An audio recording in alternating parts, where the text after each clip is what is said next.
Qobliyah subuh, sebelum subuh 2 rakaat. Bayangkan lebih baik dari dunia bersama isinya. Sedang terwara paling berapa triliun ini.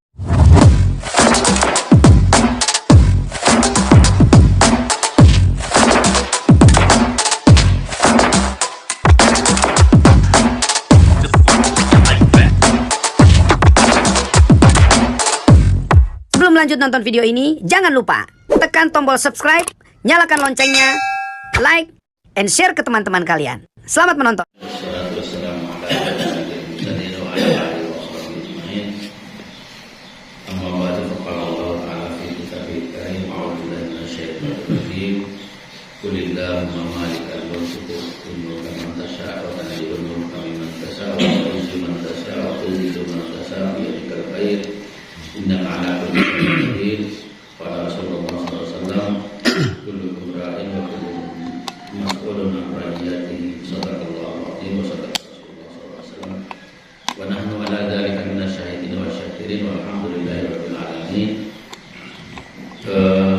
Mohon maaf sejenak, saya ingin menyampaikan beberapa kata ke depan terkait dengan kita akan memasuki hari-hari menjelang Pilkades. Mungkin apa yang saya bicarakan di sini sama dengan yang saya sampaikan di Garlaga kemarin pagi. Alhamdulillah, bersyukur kepada Allah, bersalawat pada Nabi Muhammad SAW. Allahumma shalli ala sayyidina Muhammad. Pada hari ini kita melaksanakan kewajiban kita sebagai Allah, sholat subuh berjamaah. Semoga sholat qobliyah subuh kita tadi yang menurut Rasul itu salatul fajri khairum minad dunya wa bainahuma. Salat sunnah tahiyat salat sunnah rawatib sebelum subuh yang 2 rakaat, kata Rasulullah, keutamaannya lebih baik dari dunia bersama isinya. Jadi para hadirin sekalian, begitu subuh agak cepat datangnya, kalau sempat tahiyatul masjid 2 rakaat, kalau sholat qabliyah subuh, yang qabliyah subuh ini yang lebih baik dari dunia bersama isinya. Maka secara kelakar ada yang menulis siapa orang terkaya di dunia. Jadi ada 10 katanya, 1 sampai 9 itu disebutkan nama-nama orang terkaya, termasuk para pengusaha. Terakhir adalah Anda sendiri katanya. Saya terima di akhir. Siapa Anda kalau Anda melaksanakan sholat qobliyah subuh sebelum subuh 2 rakaat? Bayangkan lebih baik dari dunia bersama isinya. Sedang terwara paling berapa triliun ini, dunia dan isinya itu lebih baik lagi, lebih baik dari itu. Ayat yang saya baca tadi para hadirin adalah surat Al-Imran surat ketiga ayat 26.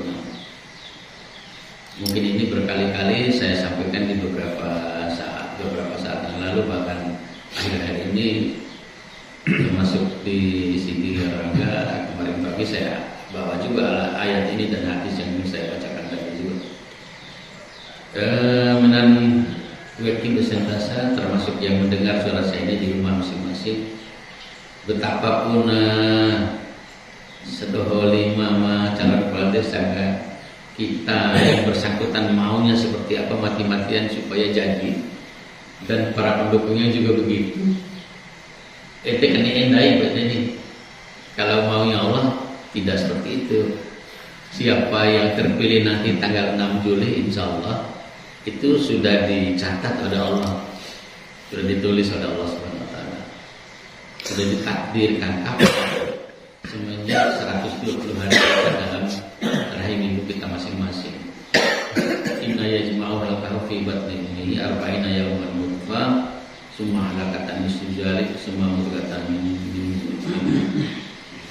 kemisli dzalik fayursalu alaihimul malaikati fayanfukhu fihi ruh wa yu'maru bi arba'i kalimatin bi rizqihi wa ajalihi wa sakhihi wa sesungguhnya proses penciptaan manusia dalam kandungan ibunya hari pertama baru saya katakan baru setetes darah putih sperma bapak masuk ke rahim ibu, sperma rahim masuk sperma rahina masuk di sperma rahim masuk di kandungan vena. 40 hari itu baru segumpal kecil darah putih yang dari sperma dan ovo, istilah kedokterannya, campur dalam rahim. Kemudian 40 hari kedua, seperti 80 hari, baru berubah menjadi segumpal darah merah dan semakin besar. 40 hari ketiga, 120 hari, berubah menjadi segumpal daging yang masih rawan sekali. Pada fase penyempurnaan berikutnya baru terbentuk tulang-tulang, ada bakal kepala, bakal tangan, bakal kaki, dan bakal badan. Di saat itu Allah mengutus malaikat, kemudian fayanfuhu fi ruh, ditiupkan ruh, maka dauna eloko inaraudai dan wirana pas 120 hari lebih itu sudah ruhnya sudah mulai bergerak. Dan penelitian dokter yang manapun, dokter ahli yang manapun, yang Islam maupun yang kafir sepakat bahwa nyawa itu ditiup setelah 120 hari dalam rahim itu. Makanya bergeraklah bayi itu. Kemudian ditulis calon nasibnya, bitakdiri rezekihi, awal rezeki sia selama murid dunia, termasuk besok tanggal 6 itu siapa yang jadi itu ditulis oleh Allah di dalam rahim kita masing-masing. Yang kedua ajali, kapan dia belum lahir ya. Gue rencana lo umur rumah aku naik matian nanduke baik dalam beki. Sakiun, halangan hidup atau rintangan yang dia hidupi, yang dialami selama dunia, aun jauh kesulitan hidup dari rencanakan. Ausaidun, apa saja kebahagiaan hidup yang dialami selama di dunia. Berarti termasuk rencana nasib seseorang, termasuk dari itu liman calon kepala desa yang terjadi besok itu sudah ditakdirkan oleh Allah. Jadi waktu lo sinci aja, tilo ngare aja, tilo iha aja didengar, karena memang itu apapun caranya. Dan saya pikir tidak usah main protes-protes. Sampai nganggur-nganggur kayak awal tadi kan mana udah saya kayak itu takdir Allah. Sudah ditakdirkan 120 hari lebih dalam rahim itu sudah ditakdir. Garis tangan kita itu udah digariskan oleh Allah. Dan memang kita bukan dituntut, ya diminta untuk ikhlas. Ya boleh dikatakan dituntut, Allah menuntut kan bisa aja. Dituntut untuk ikhlas menerima itu. Jadi kalau kenyataan itu harus diterima, takdir Allah harus diterima. Sudah beberapa kali juga saya sampaikan hadis kursi itu sebenarnya ilhamnya dari Allah selain Al-Quran, tapi disabdakan, dikatakan oleh Rasul itu hadis kursi. Bisikan dari Allah beda dengan wahyu Al-Quran dari Allah, kemudian disabdakan oleh Rasulullah. Ulama hadis kursi. Kalau orang-orang yang ngaji itu adalah sakit karena keterbatasan ilmu, kadang-kadang lebih percaya kepada hadis kursi daripada hadis sahih. Padahal kualitas hadis itu harusnya yang lebih sahih itu namanya mutawatir. Iya.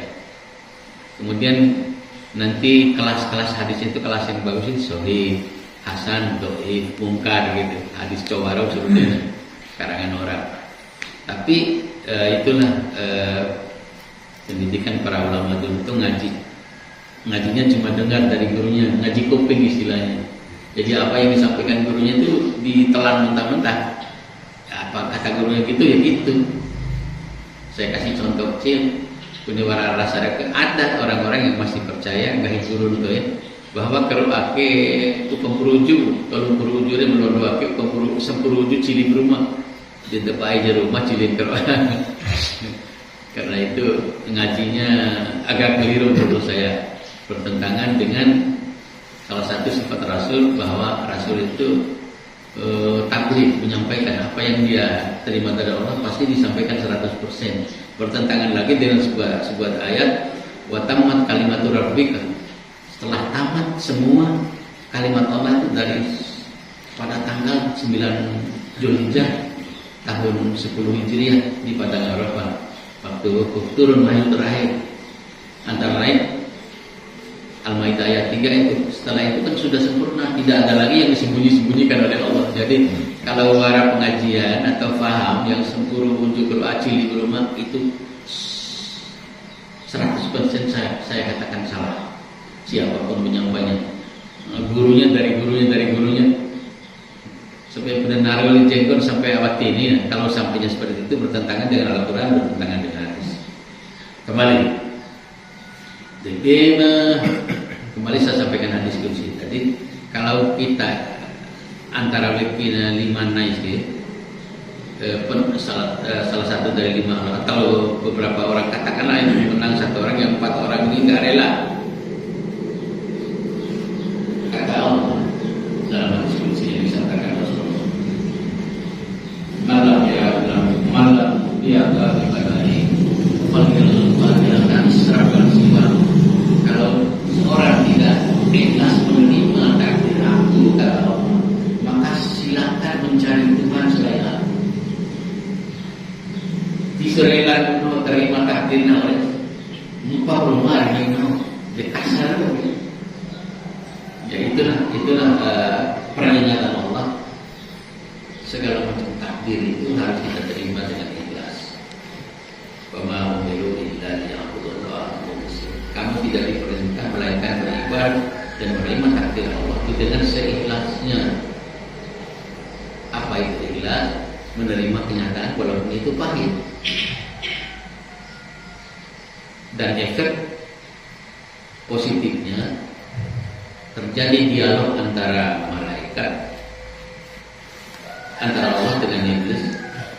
Ya Allah, izinkan saya untuk menggoda anak Adam dari depan, dari belakang, dari kiri, dari kanan, karena Engkau sudah mengusir aku dari surga. Dan iblis mau menggoda kita. Aku masih bisa menggoda. Orang itu berilmu masih bisa, orang itu beribadah masih bisa, orang itu beramal soleh masih bisa. Iblis mengaku yang tidak bisa digoda itu ilan mukhlasi, kecuali orang yang ikhlas, tidak mampu digoda itu. Jadi nikmatin hong kau ilmu ke banyak godaan. Kadang-kadang kalau banyak bicara itu ngawur. Kadang-kadang tidak ikhlas. Iya. Sebenarnya di kota Nayar kan malu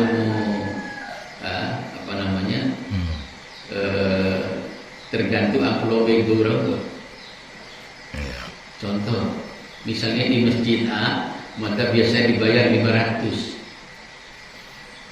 Pada hari Jumat yang sama, diundang di masjid B biasanya ngasih 200. Saya pasti milih yang 500. Itu ikhlaskah saya? Itu dipertanyakan. Akhirnya sehingga di Jakarta itu kelakar atau humor antar ustaz sesama ustaz. Iman ustaz itu tergantung amplop. Imanuhum fi amplofihim. Imannya tergoda oleh amplop. Maes amplor lah. Akhirnya keluar dari imanuhum fi amplofihim. Imannya tergantung amplop. Dan itu artinya sudah ikhlas. Tapi sebenarnya meringan buat dirawat termasuk dari hamba itu masjid.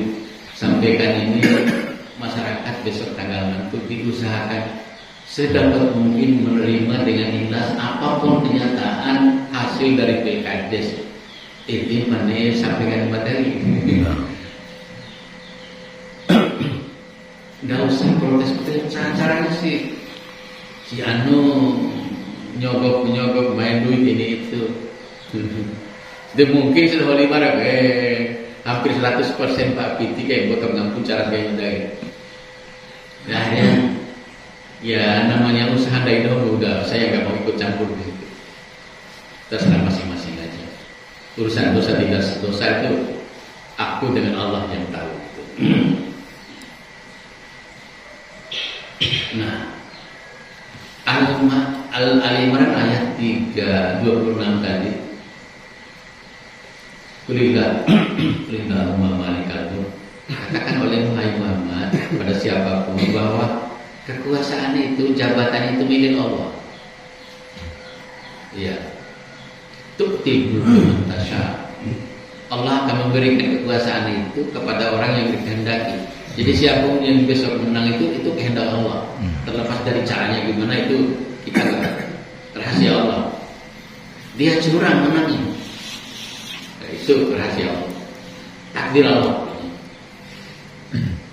Wa tanzi'ul mulka mimman tasha. Allah akan cabut kekuasaan itu dari orang yang Allah kehendaki. Tidak sedikit orang-orang yang melalui pilih pemilihan legislatif DPR, juga bupati, wali kota, gubernur segala macam. Tidak jarang yang baru beberapa bulan menjabat terus dicopot jabatannya karena korupsi dan sebagainya. Karena memang Allah Maha Kuasa, wa tanzi'ul mulka mimman tasha. Allah cabut kekuasaan itu dari orang yang Allah kehendaki. Di kone sebab Arab jadi wali kota Arab cabut ke tertangkap korupsi, akhirnya diganti oleh wakilnya. Kan memang itu kuasa Allah. Waktu itu tasha, Allah bisa memuliakan orang. Waktu itu tasha, Allah bisa menghinakan seseorang. Dia dikira baik di tangan Allah segala kebaikan. Innallaha ala kulli syai'in qadir. Karena Allah Maha Kuasa atas segala sesuatu, memberikan atas kuasanya, mencabut jabatan atas kuasanya, memberikan kemuliaan atas kuasanya, memberikan kehinaan terhadap orang atas kekuasaannya. Jadi sekali lagi bahwa jabatan kekuasaan apapun jenisnya itu adalah takdir Allah. Kapan ditulis? Waktu kita masih dalam rahim ibu masing-masing. Yang ketiga, jadi memang harus diterima. Yang terakhir, saya ulang sekali lagi, kalau kita tidak menerima takdir Allah, bahwa mengariakan dulu baik, silakan untuk mengungkap mulai selain apa, kan sudah kasar sekali. Kayak kita berantem sama istri kita, kemudian kita usir, lagular kau mau amarinam, berarti dari orang berpisah. Gitu aja udah kasar sekali. Ampun jandai ngomong awalnya belum mau gaib kasar dan halus itu saya katakan terserah Allah, karena Allah memiliki segala sesuatu sedunia ini. Manusia kan nggak boleh sombong, kalau Allah kan boleh sombong. Kabir yang munah sombong. Jadi kalau ada manusia sombong itu menyaingi Allah, dan Allah sangat tidak suka kalau disaingi. Jadi wajar-wajar saja lah. Kembali saya ingin katakan bahwa yang belum berhasil meraih suara terbanyak besok, ya iya sabar tawakal. Yang sudah dapat nilai terbanyak dan terpilih jadi kepala desa, nggak usah sombong, karena sombong itu pakai Allah, dan kita tidak mampu dan tidak akan rela, tidak ikhlas Allah untuk bisa ini. Jadi dede dan ustaz dah gara-gara bina beraduan pak calon pak desa main. Walaupun ini kesepakatan bukan dari awal, akan mendadak, ya mungkin kita harus menunjukkan aja kepada yang tidak hadir, teman-teman yang tidak hadir, mungkin mudah-mudahan dilindungi Allah, mungkin ada hal yang lebih penting. Jadi iyo nih kakaknya ilah nasal wasafa ilaika iwal rasdi. Ibu syukur alhamdulillah yang waktu hari Jumat hadir lima-limanya. Di besok ini rencananya mungkin Pak Abis atau Pak Anasa nih para adik. Pak Abis besok berarti nanti kita sebiasa subuh sama belum sholat ini. Ya. Nah, dan saya bersyukur luar biasa kemarin bersama 05 kan memang jalan bersama, memang itulah yang dikehendaki. Dan tanggapan masyarakat juga saya pantau, saya tanya memang cukup positif. Luar biasa. Ampun jangan baik kena kiri enak. Saya umum pilih desa selama ini. Berarti sampai Ustaz di kalangan pemerintah daerah dan DPR juga menanggapi dengan sangat positif. Seolah-olah Kole itu jadi contoh pilkades dari seberapa 18 kecamatan dan beberapa yang pilkades tahun ini. Alhamdulillah. Reti jadi contoh terbaik. Ya, alhamdulillah. Itu tidak terlepas dari pertama kebesaran jiwa dari Panglima, yang kedua kemudian peran serta segala unsur termasuk tokoh masyarakat, tokoh agama, DT kita komentar token dan seluruh pendukung dan panitia serta DT. Mari ini kita pertahankan kondisi ini sampai hari H pilkades tanggal 6 Juli nanti. Saya Allah, kurang lebihnya mohon maaf. Wabillahi taufiq wal hidayah. Assalamualaikum